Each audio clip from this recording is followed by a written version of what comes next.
Hey y'all, welcome to Gemology 101. Excited about this video because next week I am going to Tucson and I love gems, of course. And anyways, I'm in New York City. We just had the winter storm and it just happened that I also got sick this weekend. So pardon my voice, but I'm excited to be sharing with you all my journey in gemology and how I got started.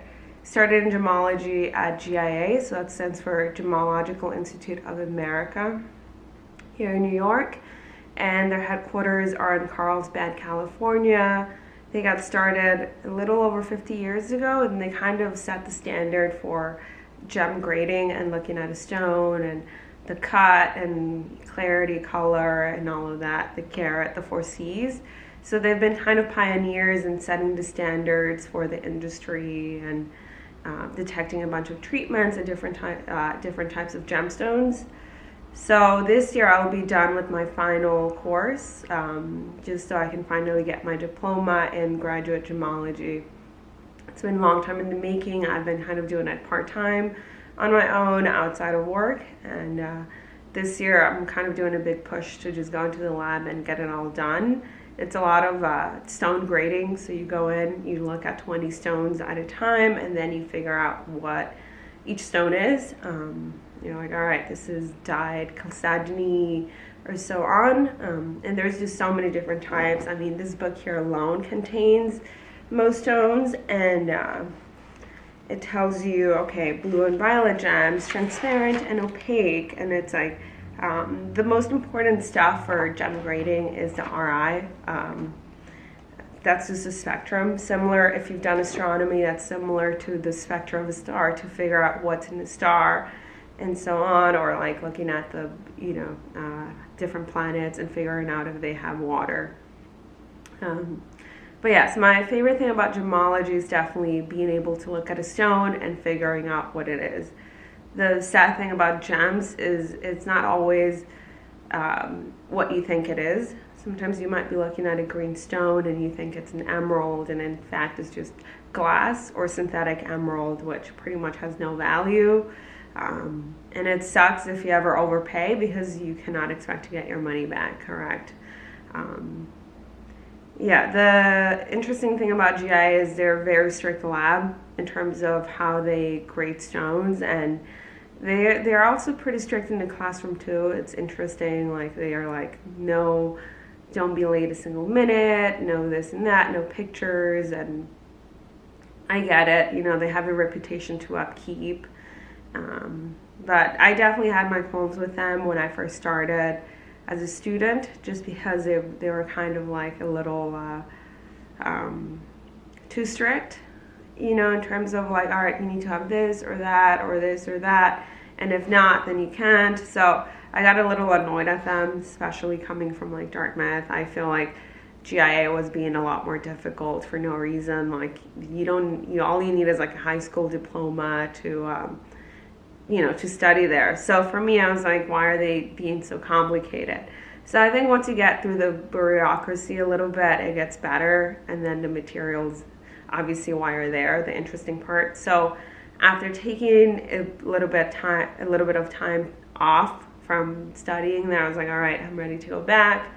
And then I'm here. I'm almost done with my gemology degree, so at least I'll get to hang up my diploma, and it's going to look great on the wall. So it's been worth it. But yeah, so with gems, it's a lot to look for. You have to really look at, what am I really looking at, right? And for the average person, they would never be able to tell the difference between an emerald that's been like treated and an emerald that's natural. So that's why it's so important to have this background for me. So whenever I go into a gem dealer or to a trade show, such as the one I'll be going to in Tucson, I can really look at a stone with a loupe and figure out at least the basics of a stone, right? Like some treaters will treat a stone to the point where you don't even know what you're almost to fool you. So you do the best you can to protect yourself. I think my my rule of thumb is if someone seems sketchy or someone's not giving you good vibes, it's better not to do business with them. You should always be careful who you're doing business with, especially in the gem industry. I think the people I always try to buy from are people who are very kind and who I know really care about their craft. Similar to me, right? It's like if I see you're passionate about your product, I know you're selling something good, as opposed to only trying to make money quickly, which is sometimes you'll encounter that. But I would say most people in the gem industry have been in it for a long time. It's a family business, it's family run. So there's a reputation behind that, right? As opposed to just, oh, I just started this last week. You don't know what I'm selling, it might just be glass. So with gemology, you have so many green stones, for example, and only because it's a green stone doesn't mean it's emerald. Only because it's a red stone doesn't mean it's ruby.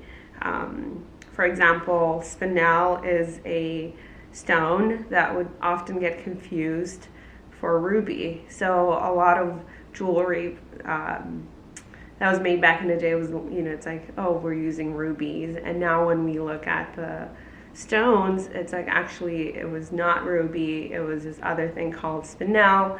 And the thing about spinel, it's actually a very beautiful material. It's just not as popular and mainstream as ruby or other colored stones.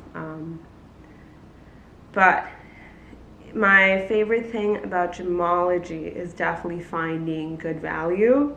And now metal's going up, it's going to be more important than ever to find good gemstones in order to provide the best value for people, right? Like if you're not getting a heavy gold chain, what are you going to get now? You're going to get colored stones, you're going to get one-of-a-kind stones. And there's nothing more satisfying than looking through a parcel of stones and finding the truly beautiful stone. I would say I look at thousands and thousands of stones before I find something I truly love, unless you're looking for something very specific. But I let the stone kind of call me and find me. So that's how I do my gemstone buying. So this Gemology 101 is just an intro, and I will be covering more of the important gemstones next, and then also doing a coverage of my time in Tucson, Arizona. Thanks for watching, and see you all next time.